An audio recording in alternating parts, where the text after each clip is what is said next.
Magandang araw mga kaagrisikap. Umpisa naman tayong mag land preparation ngayong dry season. Ito ang gawin kong punlaan mga kaagrisikap. Nadaanan na ito ng turtle o bao-bao 2 bisis. Pangatlong bisis na ito ngayon. Dapat cultivate talaga ang punlaan kasi dito lang ako kumuha ng lupa na ilagay sa seedling tree ng binhi kung saan ko ipunla ang aking binhi kasi transplanter machine pa rin ang patatanimin ko ngayong dry season. Napakaganda kasi kapag transplanter machine kasi walang stress ang binhi, hindi na didilaw, green agad. At ang isa pang kagandahan nito ay 15 days after sowing pwede nang i-transplant. Pakasuhi talaga ng marami kasi bata pa o maliit pa ang binhi. Pero subukan ko ngayon na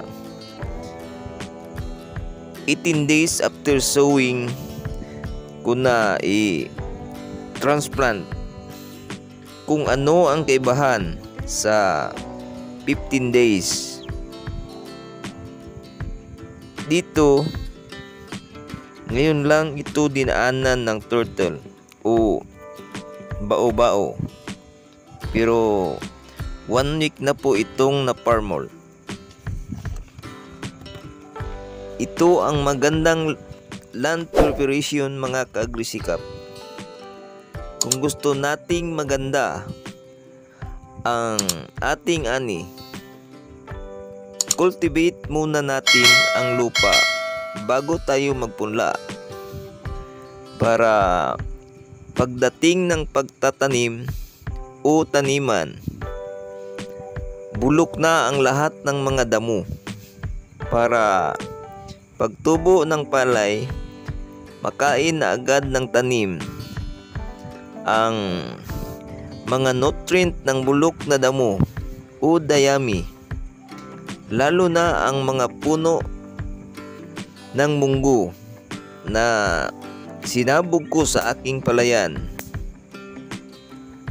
Subaybayan nyo ang palay ko ngayon mga kaagrisikap para malaman ninyo kung paano gawin ang magandang land prep para maganda din ang tubo ng palay, mataba. Lalo na sa panahon ng pagsuhi. Baka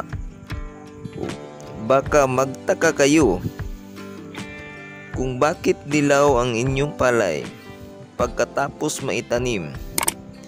Dilaw so konti lang ang suhi. Ang dahilan dyan mga kaagrisikap ay hindi pa bulok ang mga damo at dayami bago kayo nagtanim.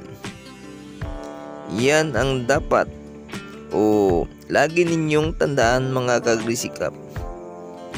Dapat cultivated na ang lupa sa inyong palayan bago kayo magpunla o magsabod.